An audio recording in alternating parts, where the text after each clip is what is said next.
Hi hello ನಮಸ್ಕಾರ, welcome back to the ಪ್ರಾರ್ಥನಾ Hegde Vasishtha YouTube channel.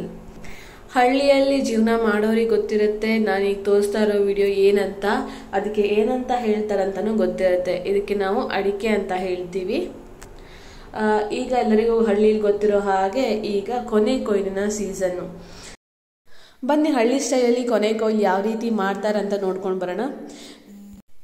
ಅಡಿಕೆ ಮರನ ಈ ರೀತಿ ಒಬ್ಬರು ಹತ್ತಿ ಅಲ್ಲಿ ಅಡಿಕೆ ಬೆಳೆದಿದೆಯಾ ಅಥವಾ ಇಲ್ಲ ಅಂತ ನೋಡ್ತಾರೆ. ಬೆಳೆದಿದ್ರೆ ಮಾತ್ರ ಅಡಿಕೆನ ಕೊಯ್ತಾರೆ. ಅವರು ಹಿಂದ್ಗಡೆ ಒಂದು ಉದ್ದವಾದ ಒಂದು ಹಗ್ಗನ ಇಟ್ಕೊಂಡಿರ್ತಾರೆ. ಈ ರೀತಿ ನೋಡಿ ಕೊನೆಗಳನ್ನು ಬಿಡಕ್ಕೆ. ಕೆಳಗಡೆ ಒಬ್ಬರು ನಿಂತ್ಕೊಂಡು ಆ ಕೊನೆನ ಮೇಲ್ಗಡೆ ಯಾರು ಕೊನೆ ಕೊಯ್ದಿರ್ತಾರಲ್ವ ಅವರು ಬಿಟ್ಟಿರೋ ಕೊನೆನ ಹಿಡ್ಕೊಳ್ಳೋಕ್ಕೆ ಅಂತ ಒಬ್ಬರು ಇರ್ತಾರೆ ಕೆಳಗಡೆ. ಇದನ್ನು ತುಂಬ ಜನ ಹಸಿ ಅಡಿಕೆ ಇದ್ದಾಗಲೇ ಕೊಯ್ತಾರೆ. ಇನ್ನು ಕೆಲವೊಬ್ಬರು ತುಂಬ ಕೆಂಪಾದಾಗ ಇದು ರೆಡ್ ಕಲರ್ ಅಂತ ಆಗುತ್ತೆ, ಅದಾದಮೇಲೆ ತುಂಬ ಬೆಳೆದು ಹೋದ್ಮೇಲೆ ಕೊಯ್ತಾರೆ. ಅದನ್ನು ನಾವು ಚಾಲಿ ಅಂತೀವಿ. ಇದು ಹಸಿ ಅಡಿಕೆ ಆಗಿರುತ್ತೆ. ಇದನ್ನು ಮಾಡೋ ಪ್ರೊಸೀಜರ್ಸ್ ತುಂಬ ಇದೆ ನೋಡಿ. ಅವ್ರೀಗ ಇಳಿತಾ ಇರ್ಬೋದು, ಯಾವ ರೀತಿ ಇಳಿತಾ ಇದ್ದಾರೆ ಅಂತ ನೋಡಿ. ಹಳ್ಳಿ ಕಡೆ ಹೆಚ್ಚಾಗಿ ಬೆಳೆಯೋದು ಅಡಿಕೆನೇ. ಎಲ್ಲ ನೀವು ಅಲ್ಲಿ ಸುತ್ತಮುತ್ತಲ ನಮ್ಮ ಮನೆ ಸುತ್ತಮುತ್ತಲ ಇರ್ಬೋದು ಅಥವಾ ಈ ಸಿರ್ಸಿ ಅಥವಾ ಸಿದ್ದಾಪುರ ಈ ಕಡೆ ನೋಡಿದಾಗ ನಿಮಗೆ ಹೆಚ್ಚಾಗಿ ಕಾಣಿಸೋದು ಅಡಿಕೆ ತೋಟಗಳು ಮಾತ್ರ. ಅಲ್ಲಲ್ಲಿ ನಿಮಗೆ ಭತ್ತಗಳು ಕಾಣಿಸುತ್ತೆ, ಇಲ್ಲ ಅಂತ ಹೇಳಲ್ಲ, ಬಟ್ ಅಡಿಕೆ ಬೆಳೆಗಳು ಜಾಸ್ತಿ ಇರುತ್ತೆ. ಇದು ಕೆಲವೊಮ್ಮೆ ಏನಾಗುತ್ತೆ ಅಂದರೆ ಅಡಿಕೆ ಚಿಕ್ಕದಾಗಿದ್ದರೆ ಅಥವಾ ಅವ್ರ ಕೈ ತಪ್ಪಿ ಕೆಳಗಡೆ ಬಿದ್ದರೆ ಅದಷ್ಟು ಉದುರೋಗುತ್ತೆ.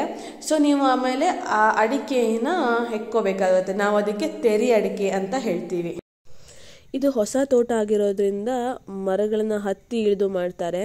ಅದೇ ನಿಮಗೆ ಹಳೆ ತೋಟ ಆಗಿ ಹಳೆ ಮರಗಳಾಗಿದ್ದರೆ ಅಲ್ಲೇ ಒಂದು ಮರ ಹತ್ತಿದ್ರೆ ಸಾಕು, ಮತ್ತೊಂದು ಮರಕ್ಕೆ ಅಲ್ಲಿಂದನೇ ಮೇಲ್ಗಡೆಯಿಂದನೇ ಶಿಫ್ಟ್ ಆಗ್ತಾರೆ. ಅದು ಸ್ವಲ್ಪ ಆ ಗಿಡಗಳನ್ನು ಅಥವಾ ಮರಗಳನ್ನು ಸ್ವಲ್ಪ ಬಗ್ಗಿಸ್ಕೊಂಡು ಅಲ್ಲಿಗೆ ಶಿಫ್ಟ್ ಆಗ್ತಾರೆ. ಅದು ನೋಡೋಕೆ ಚೆನ್ನಾಗಿರುತ್ತೆ. ಬಟ್ ನಮ್ಮದು ಅಂದರೆ ಹೊಸ ತೋಟ ಆದರೆ ಮಾತ್ರ ಅವರು ಪ್ರತಿ ಮರನೂ ಹತ್ತು ಇಳಿದು ಮಾಡಬೇಕಾಗತ್ತೆ. ಕೊನೆ ಕೊಯ್ಲು ಬಂತು ಅಂದರೆ ಕೆಲಸಗಳು ಜಾಸ್ತಿ. ಯಾಕಂದರೆ ಇದನ್ನು ಸುಲಿಯೋಕ್ಕೂ ತುಂಬ ಜನಗಳು ಬೇಕಾಗತ್ತೆ. ಆ್ಯಂಡ್ ಇದನ್ನು ಕೊಯ್ದಾದ್ಮೇಲೆ ಅದನ್ನು ಸುಲಿದು ಮೇಲ್ಗಡೆ ಸಿಪ್ಪೆ ಇರುತ್ತಲ್ವ ಅದನ್ನ ಸುಲಿದು ಅದನ್ನು ಬೇಯಿಸ್ಬೇಕಾಗತ್ತೆ. ನಿಮ್ಗೆ ಈ ವಿಡಿಯೋದಲ್ಲೇ ಮುಂದೆ ತೋರಿಸ್ತೀನಿ ಯಾವ ರೀತಿ ಅಡಿಕೆಯನ್ನು ಸುಲಿತಾರೆ ಅಂತ ತೋರಿಸ್ತೀನಿ.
ತೋಟಗಳು ಮನೆಗಳಿಂದ ದೂರ ಇದ್ದರೆ ಆಗ ಅವರು ಗಾಡಿಗಳನ್ನು ಬಳಸಿ ನೀವು ಈ ಕೊನೆಗಳನ್ನು ಮನೆಗೆ ಸಾಗಿಸ್ತಾರೆ.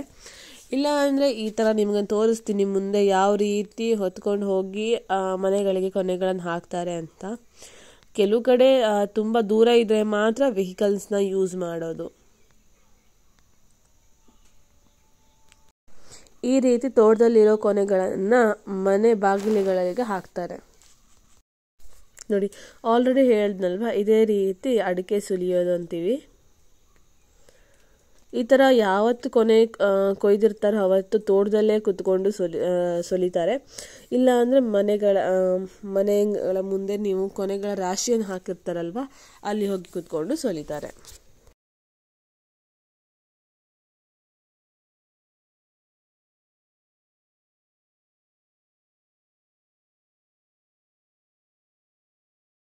ಬನ್ನಿ ಅಡಿಕೆಗಳನ್ನು ಹೇಗೆ ಬೇಯಿಸೋದು ಅಂತ ನೋಡ್ಕೊಬರೋಣ ಬನ್ನಿ.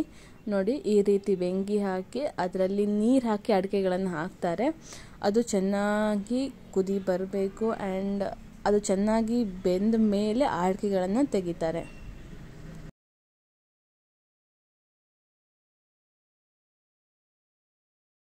ಅಡಿಕೆಗಳನ್ನು ಬೇಯಿಸಾದ್ಮೇಲೆ ಈ ರೀತಿ ಬಿಸಿಲಿಗೆ ಒಂದು 4 to 5 days ಮೇಲೆ ಈ ಥರ ಒಣಗಿ ಹಾಕ್ತಾರೆ. ಅದು ಚೆನ್ನಾಗಿ ಒಣಗಿ ಈ ಕಲರ್ ಬರುತ್ತೆ. ಅಲ್ಲಿ ತನಕನೂ ಇದನ್ನು ತೆಗಿಯಲ್ಲ. ರಾತ್ರಿ ಅದನ್ನು ಏನಾದರೂ ಮುಚ್ಚಿಟ್ಟು ಅದು ಇಬ್ಬನಿ ಬೀಳ್ದಂತೆ ನೋಡ್ಕೋಬೇಕಾಗತ್ತೆ.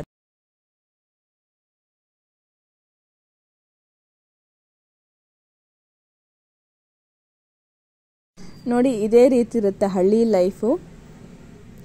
ಯಾರೇನು ನನ್ನ ಚಾನಲ್ಗೆ ಹೊಸಬಾಗಿರ್ತಾರೋ ಬೇಗ ಹೋಗಿ ಸಬ್ಸ್ಕ್ರೈಬ್ ಮಾಡ್ಕೊಳ್ಳಿ. ನಿಮಗೆ ಈ ವಿಡಿಯೋ ಇಷ್ಟ ಆದರೆ ಲೈಕ್ ಮಾಡಿ, ಶೇರ್ ಮಾಡಿ ಆ್ಯಂಡ್ ಕಮೆಂಟ್ ಮಾಡಿ. Thank you for watching.